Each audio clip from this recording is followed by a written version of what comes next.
Se taire quand il ne faut pas parler. Parler quand il faut rompre le silence. Les hommes et femmes politiques sénégalais savent-ils seulement que le silence est d'or et que la parole est d'argent? Si ce n'était que des paroles, passe encore. Nos politiques s'écoutent-ils vraiment parler?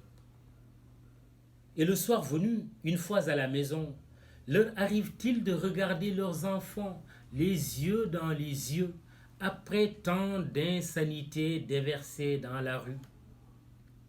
Et nous voulons que nos enfants soient bien éduqués. C'est assurément impossible quand des adultes manquent tant de discipline. Donnons temps.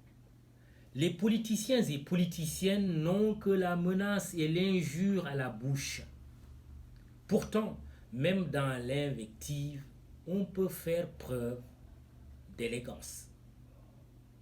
Le Sénégal d'aujourd'hui est loin de l'époque où la politique était une affaire de gentlemen.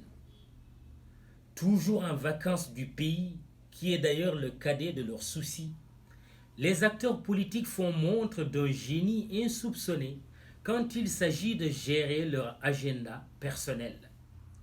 Ils ne sortent du bois, comme nous le constatons, qu'à la veille des élections. Chez eux, tout se résume à la question électorale.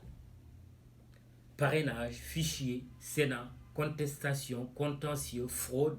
Le débat ne tourne qu'autour de ces seuls sujets imposés à l'opinion à longueur de journée, comme si l'avenir du Sénégal en dépendait. Or, la vérité est que d'élection en élection, la démocratie sénégalaise révèle qu'elle porte en son sein, et depuis longtemps, les gènes de la transparence. Une alternance une fois, ce pourrait être un accident, mais deux fois, cela devient une norme. Une troisième alternance interviendra nécessairement un jour. Même la probabilité d'une cohabitation est agitée, mais cette perspective se prépare. Notre système électoral est donc fiable et notre démocratie bien ancrée. Le pays gagnerait beaucoup à dépassionner le débat sur les questions électorales. Elles sont importantes sans être essentielles. L'énergie de la désescalade serait ainsi utilisée pour trouver des solutions aux préoccupations vitales.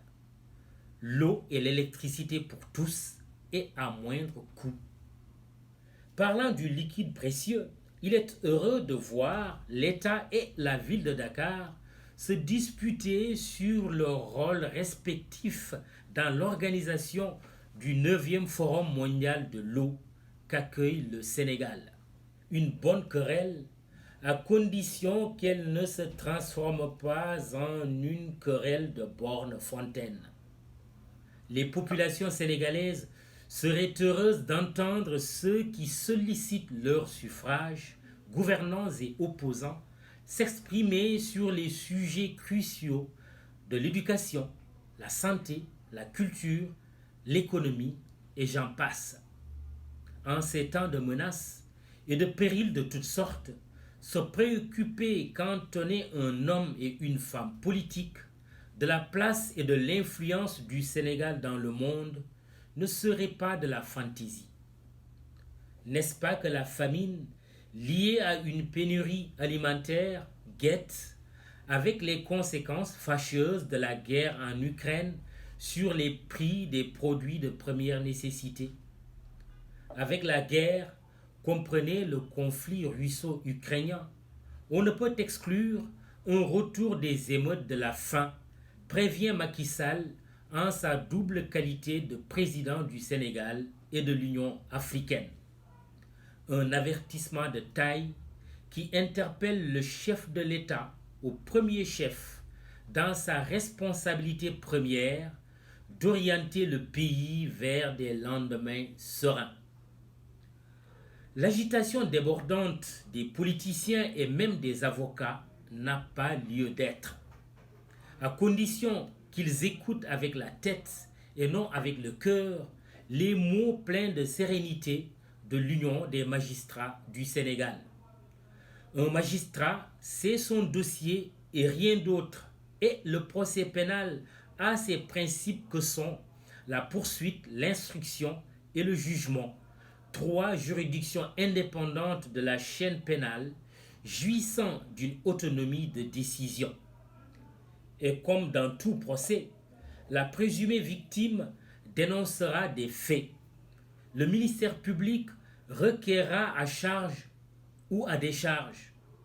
Le juge d'instruction instruira à charge ou à décharge. Le tribunal prononcera une culpabilité ou une relaxe et la défense se défendra à toutes les étapes de la procédure. Fin de citation. S'il refuse d'écouter cette sagesse, il faudra alors changer la classe politique, à défaut de pouvoir changer de classe politique.